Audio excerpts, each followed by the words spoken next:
Sahabat Fresh Juice, sesaat lagi kita akan mendengarkan Fresh Juice Selasa 19 September 2023 bersama Father Roni Luni dari Sabah, Malaysia. Selamat mendengarkan.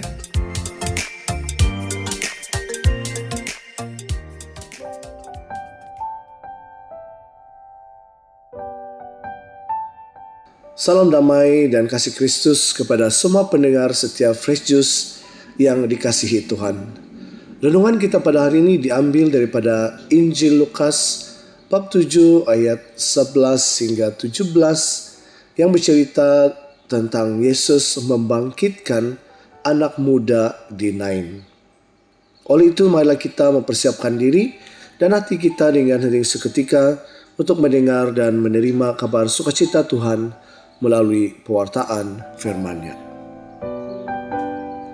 Pada suatu ketika, pergilah Yesus ke suatu kota yang bernama Nain.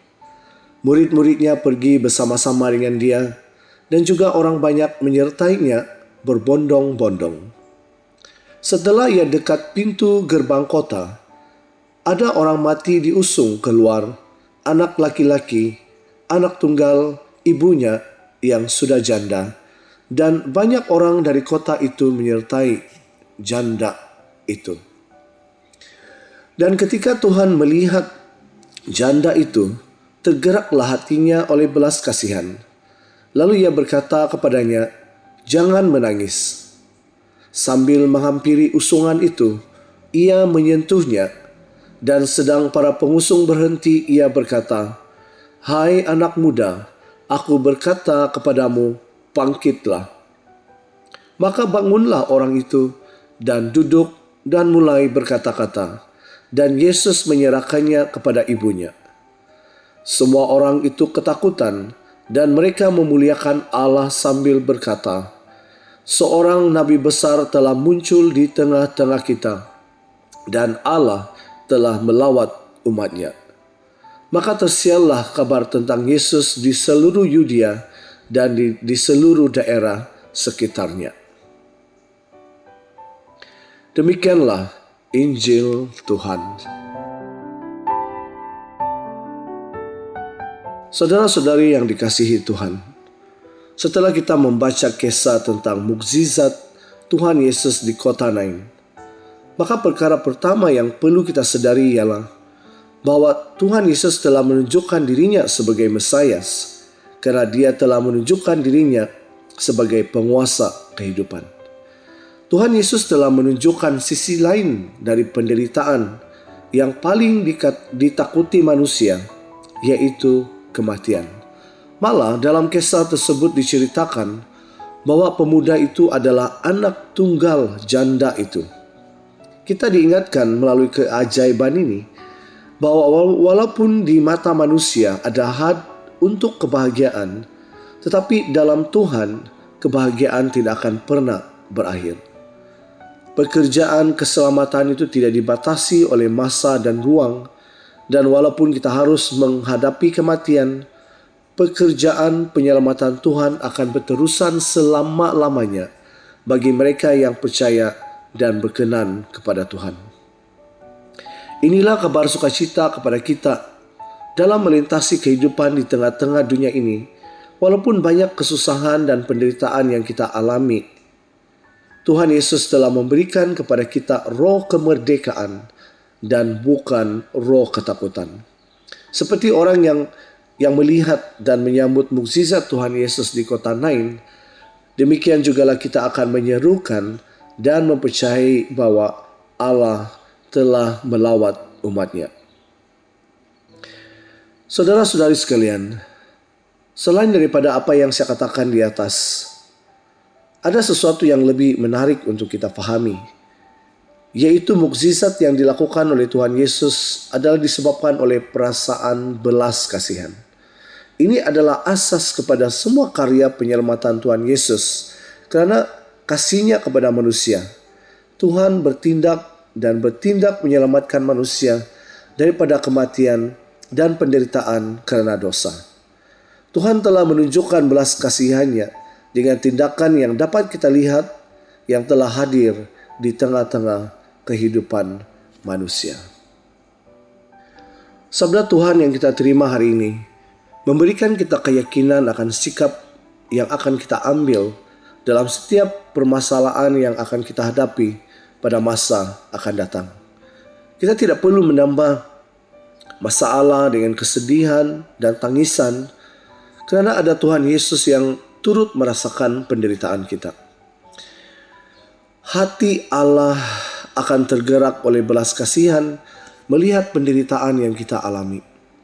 Mukjizat Tuhan Yesus itu nyata dan hadir di tengah-tengah kehidupan kita yang walaupun kita tidak melihat, namun Allah akan terus berkarya dan bekerja di tengah-tengah kehidupan orang-orang yang selalu berharap akan Tuhan dan yang setia akan firman-Nya.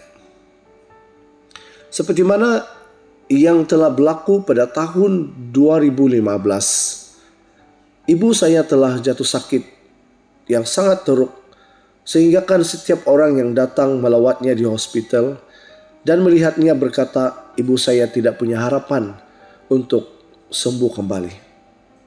Ibu saya mempunyai masalah perut mengembung, ditambah pula dengan masalah lain seperti tekanan darah yang tidak normal, kolesterol, jantung, buah pinggang, dan ini membuatkannya ditahan di hospital lebih daripada 6 minggu lamanya. Melihat keadaan ibu saya seperti ini, saya merasa sedih, tetapi masih punya harapan serta keyakinan bahwa ibu saya akan sembuh. Saya yakin ibu saya akan dikeluarkan dari hospital ini tidak lama lagi. Saya dan ahli keluarga serta umat yang lain tidak pernah berhenti untuk berdoa untuknya. Setiap hari, saya perlu memandu sejauh 30 km untuk melawat ibu saya di hospital dari tempat saya melayani. Dan sepanjang perjalanan pergi dan balik itu di dalam kereta, saya berdoa dan bernyanyi sambil menangis memohon belas kasihan Tuhan agar mendengarkan doa-doa kami. Sesungguhnya, Tuhan itu maha baik dan kasih. Tuhan berbelas kasih dan telah menyembuhkan ibu saya. Tangisan sedih telah berubah menjadi tangisan sukacita. Terima kasih Tuhan.